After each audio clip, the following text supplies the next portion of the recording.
Good morning and welcome to Morning Coffee with Brigid. I'm Brigid Burke, and we are now at Friday. It's a Friday the 13th, very lucky day.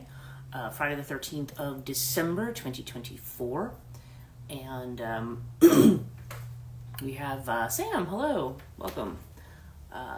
Good afternoon, morning for me. Yep, just gone afternoon for you.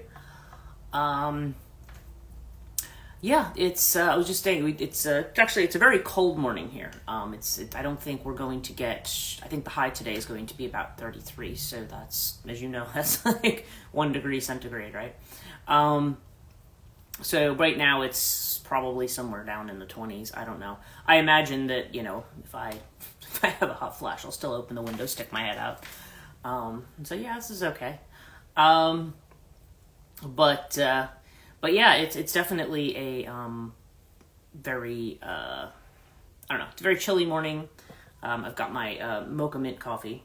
Is that what it is? I guess it's called peppermint bark is what they call it. It's 45 degrees here where you are. Okay, well that sounds about right. I'm guessing you were not really hit by the storms. I think the UK storms. I think I heard Phil say that they were more along the west coast, like that they were not like Wales got slammed pretty bad by those storms, and people along the coast, but not necessarily so much in the mainland, because I know there was some really ferocious winds that had taken place, and it seemed to me like a lot of people in the southwest and stuff, and in the western parts of the UK. Yes, exactly. My friend is in Wales, is what you're saying. Yeah, that's what I thought, that there was a lot of power outages and things like that, or power cuts, I think, as they're referred to there. Kind of interesting the way that was happening. There's some people who think that some of the time shifts and stuff that the storm was connected to that in some way. I did see a really interesting video the other day, and good morning, Joanne. I did see an interesting video the other day, and good morning, Suda. With what was it? It was another Stephen Brown video where he was talking about the recent solar activity and the sunspot activity and so forth. And he kind of gave a good overview of the 1212 portal and also of the way that the planets were lined up for that. Because it's almost like you've got a Jupiter-Sun opposition on one area, and then you've got the Venus-Mars opposition on the other. And good morning. So we are kind of, and it's interesting because the messages I was getting this morning before the live stream, Jupiter in the 9th house was kind of the big thing. It's almost like, okay, to me that is almost like we are now ready for expansiveness. He was pointing out that Jupiter is the largest planet in our solar system, one of the largest objects. So it tends to actually even affect the gravitational orbit, of the other planets. I mean, and possibly even the way that the sun behaves, which is interesting. And so anyway, it's an interesting video. I should probably post the link to it. Now, what we have coming up? Sunday's coming up. Sunday, hopefully all of you can join me on Sunday. At 1 o'clock Eastern time, which would be 6 o'clock your time, Sam. We're going to have that little get together with everybody finally, and we're doing this as kind of a winter thing, but we could see how it goes. We can always do other ones. They don't just have to be that. Oh, I have to call you later about my orbs. Oh, okay. Okay. Sounds good. And yes, Suda's saying yes to this. I think it would be great to have more get-togethers, and of course I am going to be doing more classes and stuff. But even just to have a get-together outside of that would be nice. I know a lot of my in-person students want to do that as well. I think they prefer to meet in person because that's just the way that they roll. But have to see how things go this winter and how harsh of a winter we end up having. I mean, if we don't have a lot of snow, I will not drive in snow. And I was just officially told that these tires that I have on my car, which actually, I'm looking at them, I'm like, I don't think they're as bad as he says they are. I could be wrong, I'm not an expert. But I'll be there, yes, excellent. Because it's, but I won't, even if I had good tires, I don't drive in snow, like, ever. unless it's not by choice. it used to drive me nuts when I would go to work. I would sit there, and then if there was like snow was supposed to come around lunchtime, you're like, do I go home? Do I stay? Is it going to be nothing? And yeah, it's sometimes it's, I forget what happened. There's been a few kids, it's like trying to time like when you're going to go out and drive, if you had to drive in weather. But fortunately, I don't have to do that anymore, so that's good. Yeah, so we've got that coming up Sunday, and I have been spending the week doing, I baked bread yesterday. I baked French bread for the first time in a while. And then I also baked some cookies and things, because what I usually do is put that kind of stuff together as like a little gifts for, because I don't really buy gifts for my friends. I just never have had, like, even when I had more money, it's just like between family and everything, you end up spending hundreds and hundreds of dollars on Christmas stuff. And I'm like, I really don't have it. So I'm just baking, and I'm actually doing what I'm calling a lot of kitchen sink cookies, which means I'm like, okay, what ingredients do I have? Okay, let me get a recipe that incorporates all those ingredients. So I've come up with some interesting combinations. And Suda says, oh wow, awesome. I have to get started on a sourdough starter. That sounds really good. I love sourdough. I absolutely love it. And yeah, that's something that I would love to do at some point. But I did make a French bread yesterday, and so I was just kind of working through that and trying to get, I had Christmas packages to get out. I had a package for Joanne that I sent out, and just some stuff that I said I was going to be getting rid of in the house. That I said, she says, I'll take it, and I said, okay. So it's in a box and it's on its way to her. Whether that's everything or not, I'm not sure, but I can always send a second box if I need to. But yeah, and I remember I brought it to the post office, and it was a little bit more on the heavy side because it has a lot of card decks in it.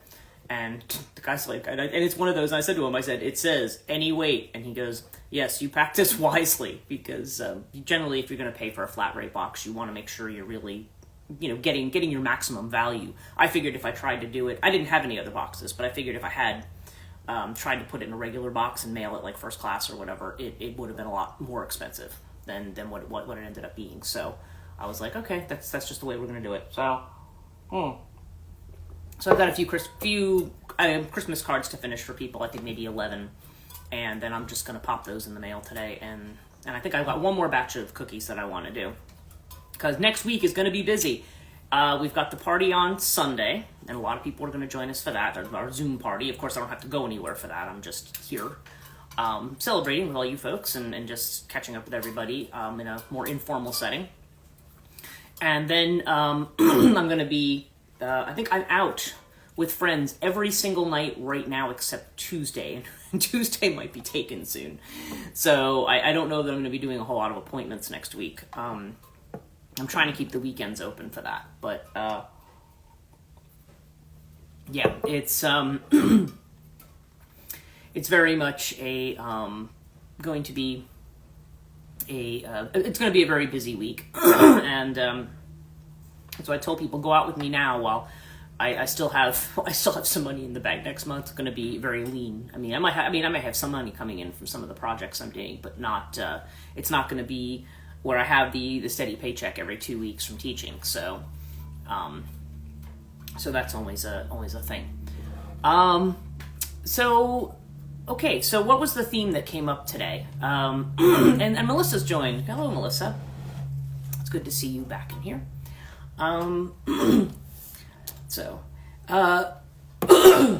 Sorry. I woke up very dehydrated this morning, and there's several possible causes for that. I mean, the weather notwithstanding. I really got to get my humidifier out.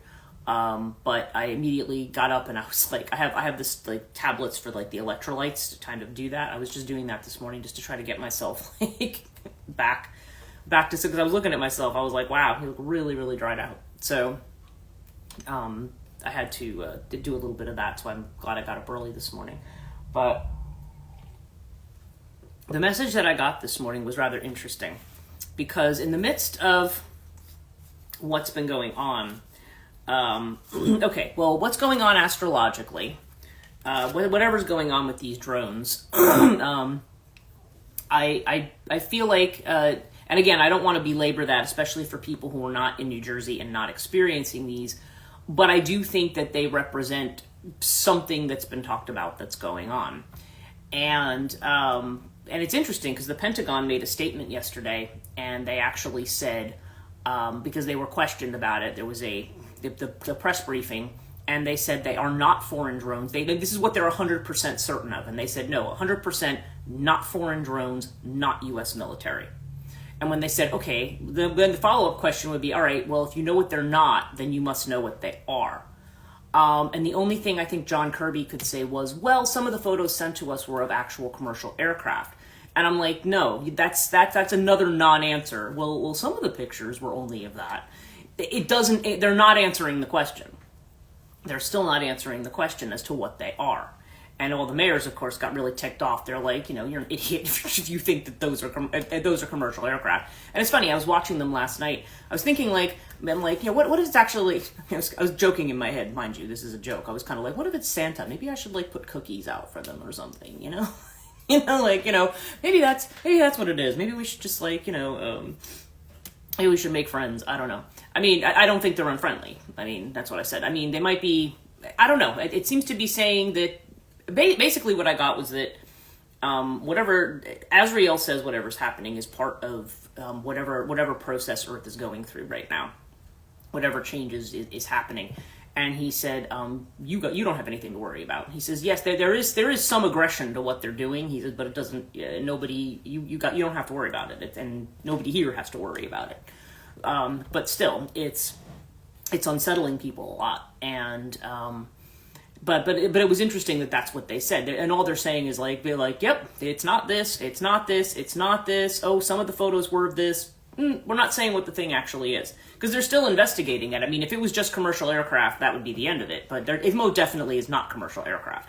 I was watching them, and I could see things that I thought that might be commercial aircraft. Without binoculars, I couldn't tell. So some of them I'm kind of saying to myself, well, that could be a regular plane. But then there were other ones that they were just popping out of everywhere, and then they were coming up, and they were zigzagging, and then they were in place and going down. Commercial aircraft don't do that, okay? And these are in the Newark flight path, where these are happening, or they're happening over the house. They're just kind of going randomly everywhere, and when you look at them, they're different things. Some people are seeing those little rainbow orbs, too. And I thought the idea of orbs was interesting because if you ever read Jung's Symbols of Transformation, okay, this was written back probably in the 50s when people first started having UFO phenomenon, when we started hearing about it, we started making movies and sci-fi kinds of things, right? And Jung had always noted that UFOs had a disc shape to them. And he always felt that discs were like mandalas. They were something that were pushing us towards wholeness, towards integration. And it's interesting that some of these orbs that people, and these are people with, professional photographers with really good film, and they're kind of just trying to really zoom in the best that they can. And the things that they're seeing, they're like, what the heck are these things? Because some of them are not drones. Some of them are literally these orbs that just keep flashing all these different colors. And I've seen something like that out my window for years now. But again, I've only seen the one.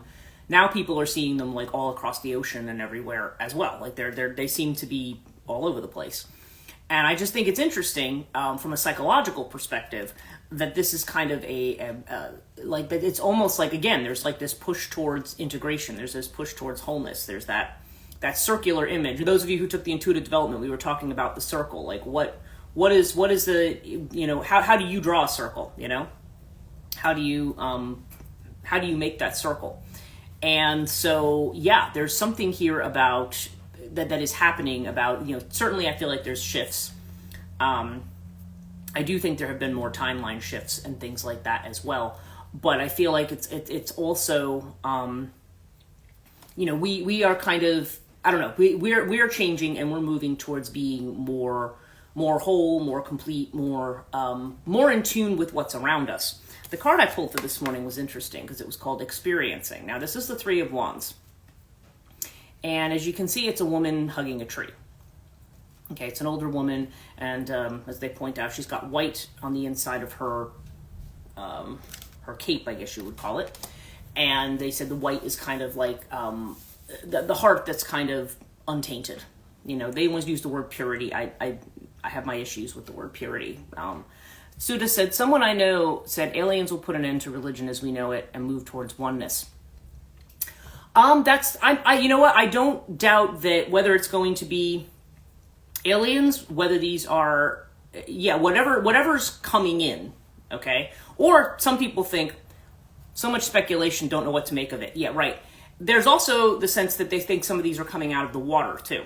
And that's been said for a long time, too, that there may be beings that live underneath the ocean. And that's not a new idea either. And some people said they think they're seeing these things come out of the ocean.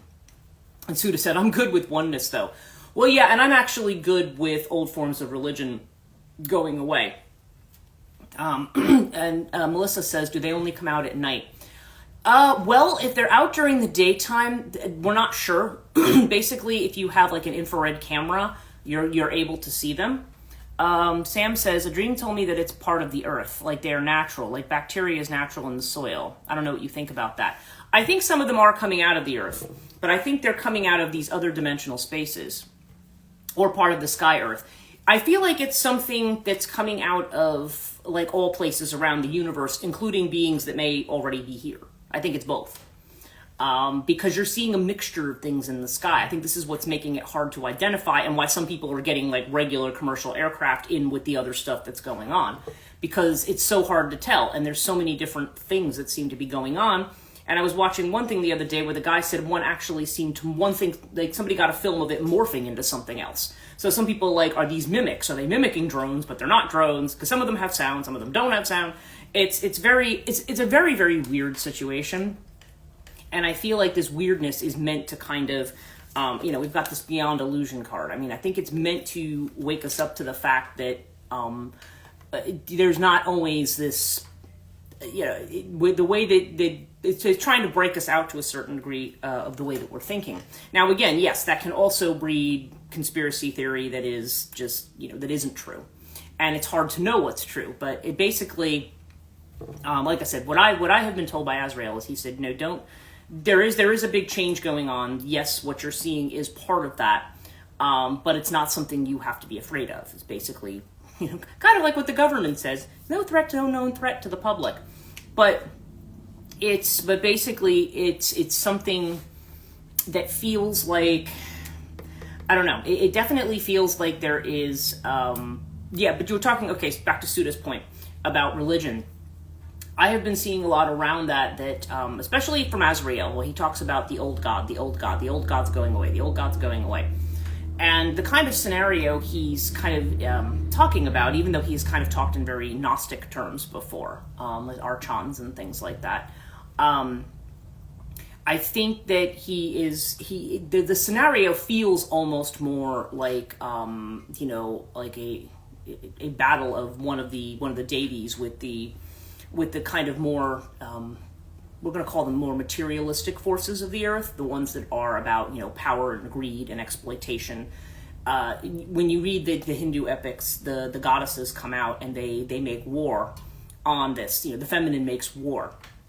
So I almost feel like it's like there's a feminine that's making war on this way of being. Again, whether we're literally talking about that or not, but he said it's a little bit, he said what the reality is a bit closer to that. So there's really a war going on against the things that probably would threaten to extinguish us to some degree. So, because there's all kinds of theories. There's the Pleiadian theory about the draconian experiments and stuff like that, and I don't want to go too far afield into that, although it does feel like that might be part of it to some degree as well. And Alex, hello, Alex. Interesting that this is coming through during the Venus-Mars opposition. Yes, right, and that is exactly what Stephen Burns said. And actually, he had said the 12/12 portal to him was all about love. And think about the fact that the full moon, and that the new moon the full moon's going to be in Gemini too, which is the Lover's card, right? It's that thing. And that kind of brings me back around to the experiencing thing, too. I pulled the book on this one because this is the Three of Wands, okay? So this is a little bit different. What they say in here, they says an experience, he puts in inverted commas, is something that can be filed away in a notebook or captured on film or pasted into an album. Experiencing is the feeling of wonder itself, the thrill of communion, the gentle touch of our connectedness with all that surrounds us. Okay? So that's what this is about. It's experiencing, not just like, oh wow, let me take a picture of that and put it on, Facebook, Instagram, wherever. I don't know that people paste things in albums anymore unless they're doing art projects or whatever,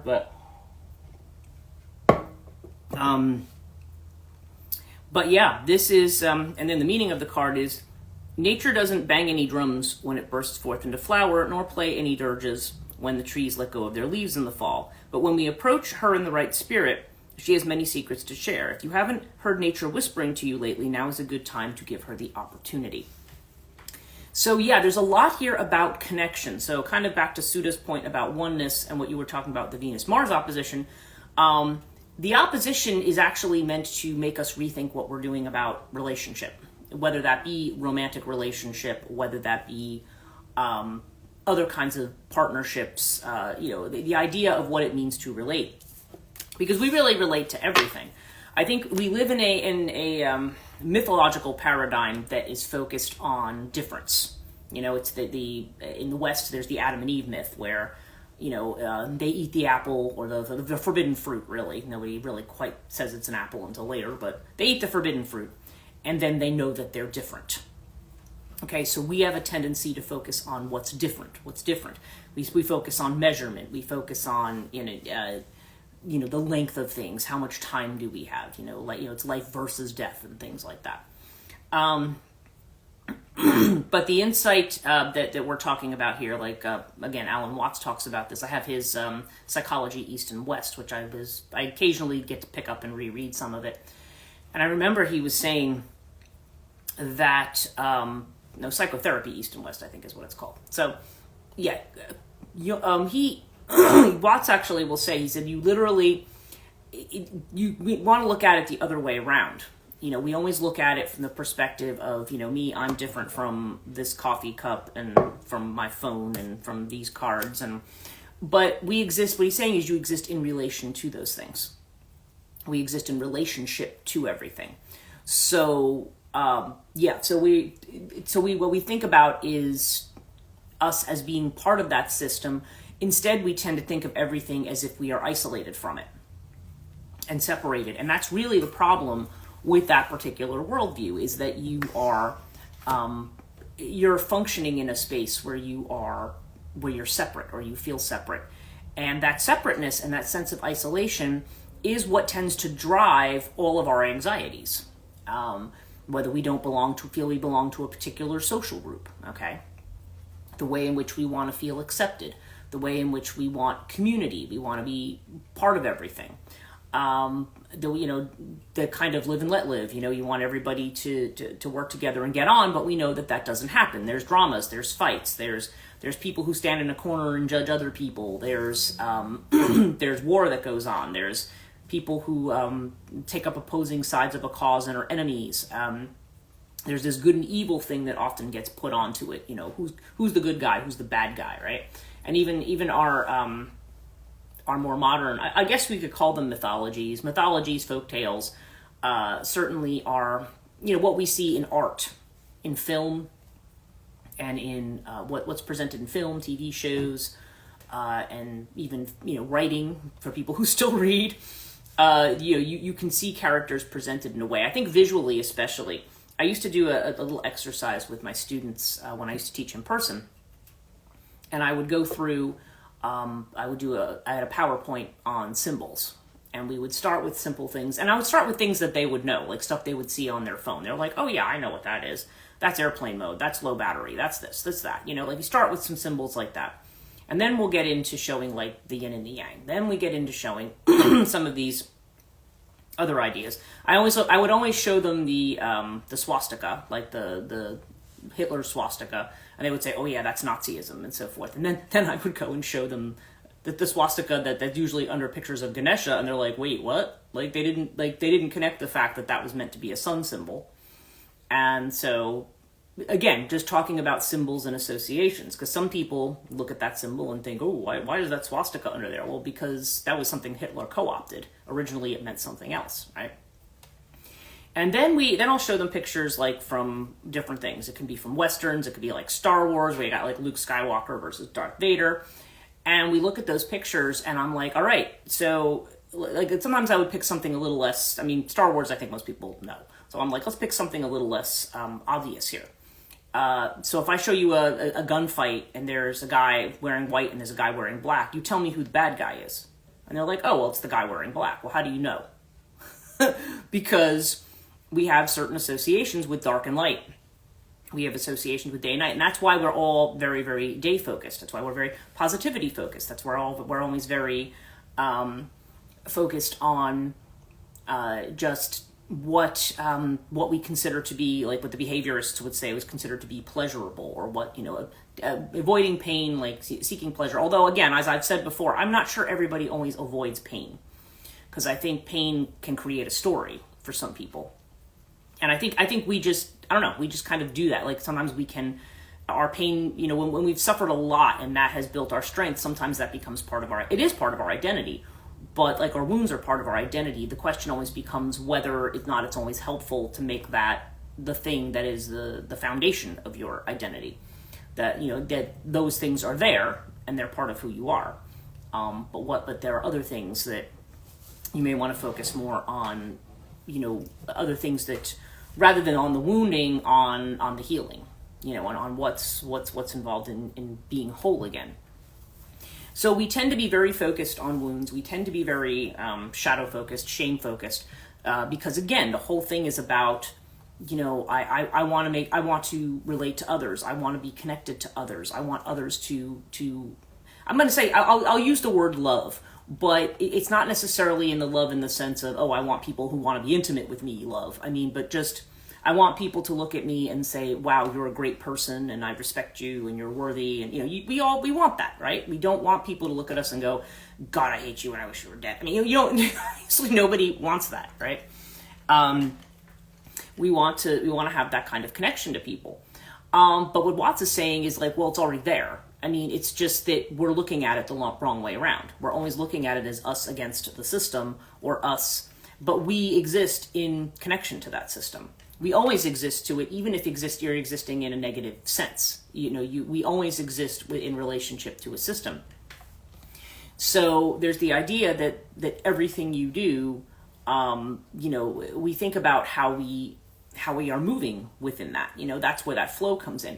We're kind of just flowing into life and not trying to, it's not like, us and everybody else.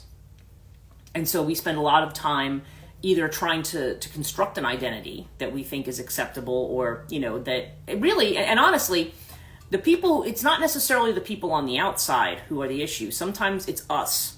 And again, and I don't mean that in a critical kind of a way, because it's not like we need to beat ourselves up anymore over the things that we do. But a lot of times it's more, I'm not satisfied. I don't look like her. I don't this. I don't that. Oh, I could have done that better. We're only saying that to ourselves. Other people may say to us, hey, great job. And we're like, yeah, well, I could have done this thing. Like, we're always in that space where we are always, no matter what we do, no matter how great it is or how great other people think it is, we're always sitting here going, oh, well, I could have, I screwed that up. I could have done it better.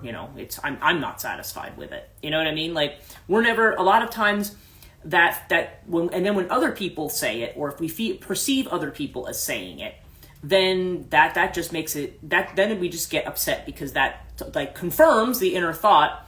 But now, because we've seen it in that person, we kind of attribute it to that person. And a lot of times, if somebody came up to me and was just like, oh God, I don't like this about you. Now, if I don't like that, also constant struggle is what Sudha's saying. Yeah. Like, if I don't like it about myself, then that's going to probably hurt. If I'm like, oh, well, whatever, then it's not going to bother me. Typically when it bothers me, it's because there's some part of you that is still telling you that. But again, it's almost like a fragmentation. And so what seems to be going on right now, at least on a soul level with these changes, is that we are trying to get back to a point of integration. I mean, yes, we go through life. The drama of life is going to be wounding in some way. Our connections with people, there are going to be people that we feel don't understand us. And while we may want to feel connected to everything, maybe there's people around, we still have people around us who aren't like that. And it's like, okay, yes, that's true. But what happened? I mean, really, when you're in that space, the opinions of other people kind of become irrelevant in that sense. Is it so? It was super powerful. That was super powerful from Sunday's live stream. Can't quite remember what I said Sunday anymore, but yeah, it's like I don't. Yeah, I mean, there's definitely a sense here that you are. Yeah, you kind of reach a point where you're able to, if you understand yourself and your connection to the system, the Zen master and his reaction, oh, the is it so? Got it. Now I remember what you're talking about. Yeah. Is that so? Yep. Is it so? And, where you just, whatever it is, it's just not, it doesn't matter. Some people, Watts has also talked about the Zen master as the fool, right? In the sense that, oh, look at him, he's a fool. He doesn't care what people think of him, or he doesn't care about doing what other people tell him to do, and it's like, well, yeah, because ultimately it's not that, I mean, we live in a society with rules and things because, we're not all, I don't know, we're not all Zen masters. I mean, I know I'm not, but it's, but it goes back to what I said about the more that you're in your own center and you can see the bigger picture, the easier it is to deal with adversity because there's always going to be adversity of some kind. It's not like these people who kind of, I think I talked about the little JW book that I had seen in the break room at work. You can live to forever in paradise on earth. And I'm like, what does that mean? Like, to me, it's just, you just want to be in the system. And you want to be fully aware of yourself existing in that system. I mean, that's where the, that's where our feeling comes from. That's where our feeling of being alive comes from. Okay. A lot of times, we don't, there's people who walk around and do things every single day and do the same things every day. And if those people are completely disconnected from their soul, then it's like they're dead. Carl Jung's Red Book was actually written. It was a meditation. A lot of these, which people are like, oh, they're very morbid meditations and so forth. Like some of my students will say that, and I'm like, yeah, but the point is that he recognized that as a doctor of how psychology was practiced at that time. He said he realized he had lost touch with his soul. Like his soul was, he described it as being dead. So it's like almost like the sermon for the dead. But then, of course, he starts having these dreams and visions. He almost had kind of a breakdown. And Philemon is his, this kind of being that shows up in his dreams. That's this connection back to his soul. And oftentimes the way back to the soul, if we want to jump to James Hillman, going through the underworld is the way to reconnect with the soul. Because the underworld represents the foundations, it represents the earth, the earthiness, the environment that we live in, and also the reality of death as part of our cycle of being, but also facing all those kinds of monsters that we don't that really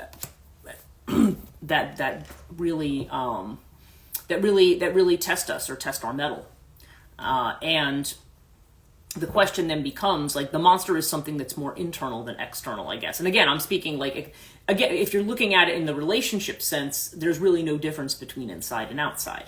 I think it's back to something Joanne has said before about, like, that's one of the reasons you say, if you want to attract love, then you beat love, right? You know what I mean? Like you are, what you are is the same as the outside. So there's kind of an energy of that. But there's times when that's not always possible. When we go through things that really seem to, smash us over the head, it's not always easy. Those are all nice and easy things to say when you're not going through stuff, right? And that's, yeah. So it's, but nonetheless, I mean, there's whatever happens, whether it's something good, whether it's something bad, it's happening in relation to the bigger system. And one word that Azrael uses a lot is Said, which means basically in the angelic language, it means wonder, like the wonder of what we exist in. We want to kind of cut everything down to these these certain categories or these kinds of simple judgments. And it's like, no, there's something. I think we're being told all of this is kind of trying to push us to say, no, there's more to this. There's more to this. That's where you want to connect, and if you're going to be afraid of everybody, what was it? I remember, what was it? Mystery Science Theater 3000. I may have mentioned this before. I feel like I mentioned this line, but some of their movies are like real favorites of mine. And Joanne says, extremely hard work to maintain. It's constantly looking inward and kicking it with shadow and telling ego to shut up. Oh my God. Yeah. Oh yeah. I was going to tell you that. I guess so. Yeah. Well, this is it though. But see, that's where I think we run into trouble, is when we are constantly telling ego to shut up, because really it's a matter of, like, what they'll tell you to do is let ego just run its mouth. It just becomes irrelevant. It's just like background noise. That's where you want to get to, is kind of where that, love MST3K. Yeah, well, what it was I was thinking about it in terms of all the people right now telling, like, well, let's get out there and shoot those drones down. And all I keep thinking was, like, there's one called The Creeping Terror, where they encounter this really funny-looking spaceship. And he's really cheesily done, from, like, the early 60s. Yes, better worded. It's, and the three characters are standing there looking at it, and they're like, and the commentary from the audience is, well, I don't understand it, so let's start shooting. It's like, that's just kind of what it is. That's the way I feel about it. Let's not understand it, so let's kill it. Let's blow it up. Like, that's kind of the way that we tend to think. And it's like, well, no, that's not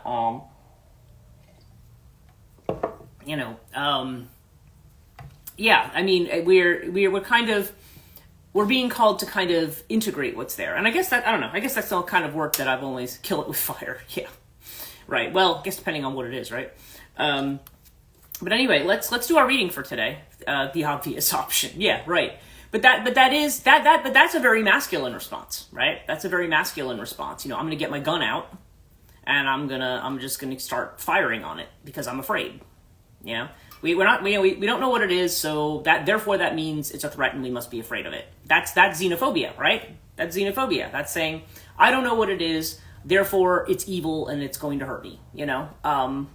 That's the kind of reaction that we have. It's an unknown, and when how are you approaching the unknown? Are you approaching the unknown as something that's full of potential and possibility, or are you approaching the unknown as something that's a threat to you and is going to destroy you? Strictly speaking, it could be either. Oh gosh, I feel like I'm doing that to my own self, is what Alex is saying. I think we all do it to our own selves, actually. I think, yeah, it's kind of part of the human condition. It's part of the loop that we get into. I've been talking about the loop a lot lately, about the loops that we kind of get ourselves into, and I think that's what the Eight of Swords represent. Why can't I figure this out? Gets mad and makes war. Yep, yeah. Funny, so many religious stories of women accepting an unknown baby and raising it. Yeah, that's a good point, right? That's a great example. Taking in the unknown child, because the child, in archetypal psychology, is the potential, is the possibility, and and taking it in and seeing what can come of it. And Alex, why can't I figure this out? Makes war. Well, it's really funny, Alex. I had my dad was alive. He was always he was a Gemini, but he was actually a very kind of docile kind of person most of the time. Like he just wasn't like, he wasn't loud. I mean, for Gemini, you would think he would be chattier, but he wasn't. But when he would go out and have to work on something, like, I don't know, changing the oil in a car or something, if he was having any kind of trouble, he'd start screaming, he'd start swearing his head off. And we always had this thing growing up. I was like, well, if you want to make something work, you got to kick it and swear at it a lot.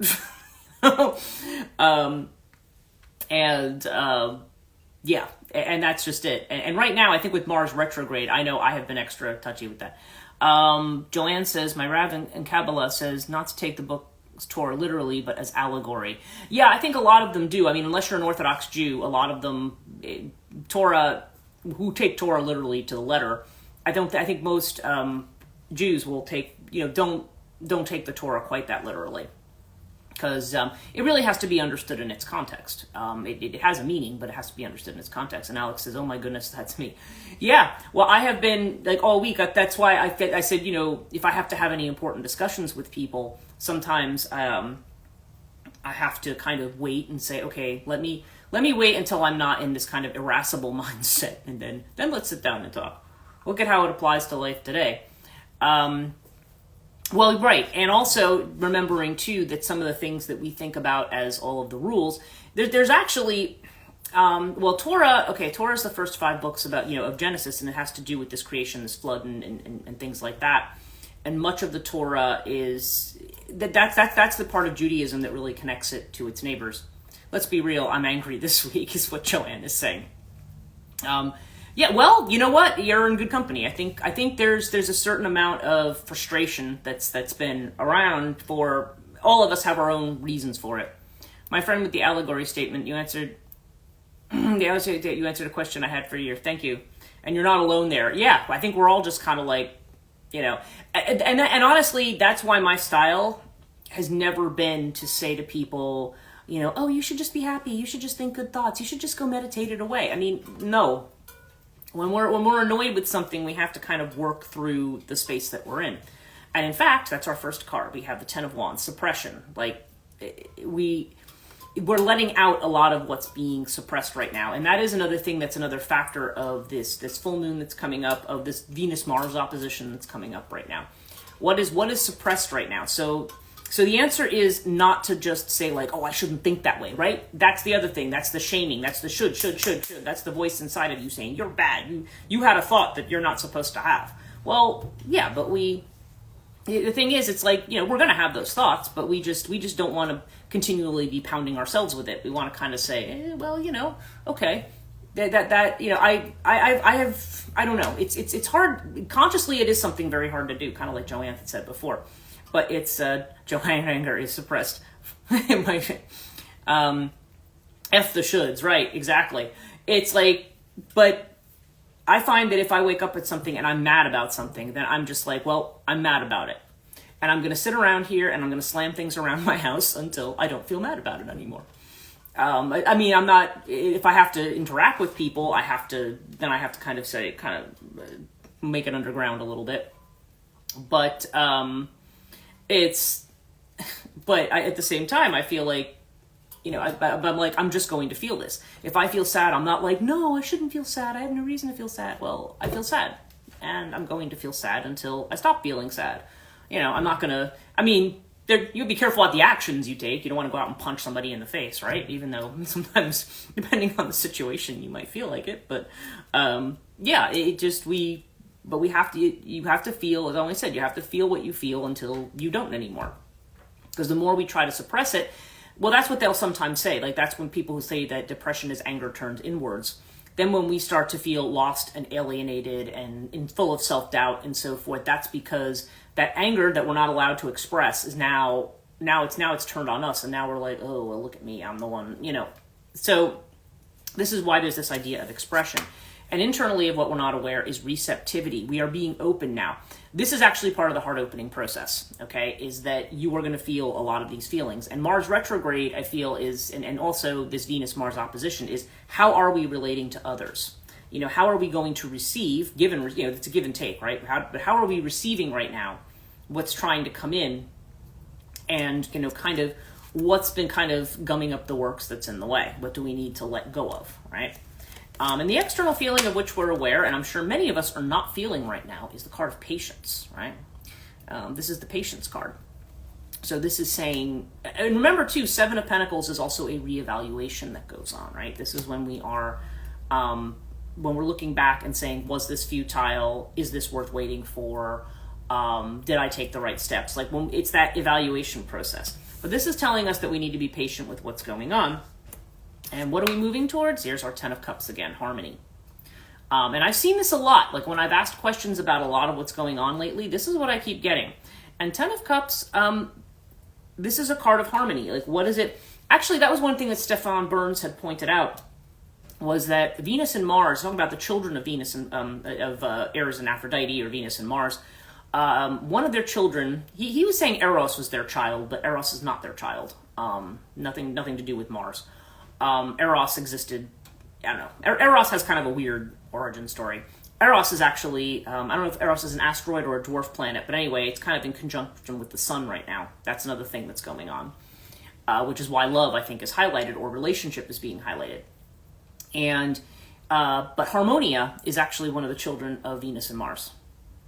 Harmonia, she's the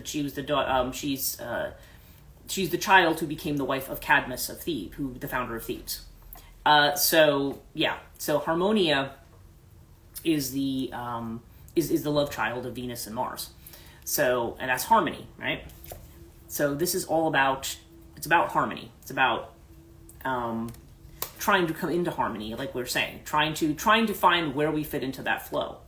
I think what we're trying to be pushed towards, really not just understanding life as it is, but just experiencing it, like feeling it without fear, feeling it with, just an experience of being alive. And that's what Joseph Campbell used to say. He says, I don't think he says, life doesn't necessarily have a purpose. He says, I think we all want to have the experience of feeling an experience of being alive, which most of us don't, because most of us have like the cages around. We have the walls built. We have the fortress up. So we're not really engaging. We're engaging in full body armor, right? We're not really engaging. So this is it. But this is interesting because our outcome card is once again, and remember I said we're moving into the hermit year next year, but this aloneness, the idea that you are a light, okay? That you are a light, and that, but even to spend some time alone is not to really truly be alone. Aloneness and loneliness are not the same thing. Aloneness is, kind of being in that quiet space and letting that kind of light radiate out.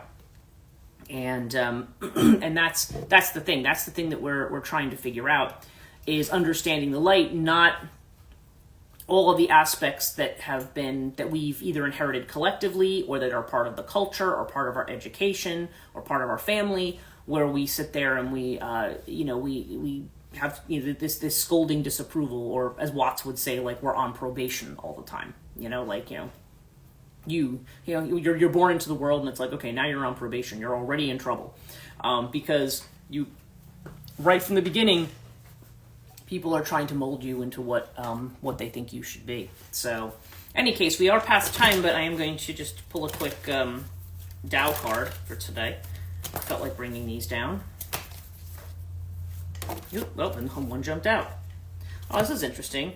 God of Wealth is the card that flipped out today. And this is the metal element.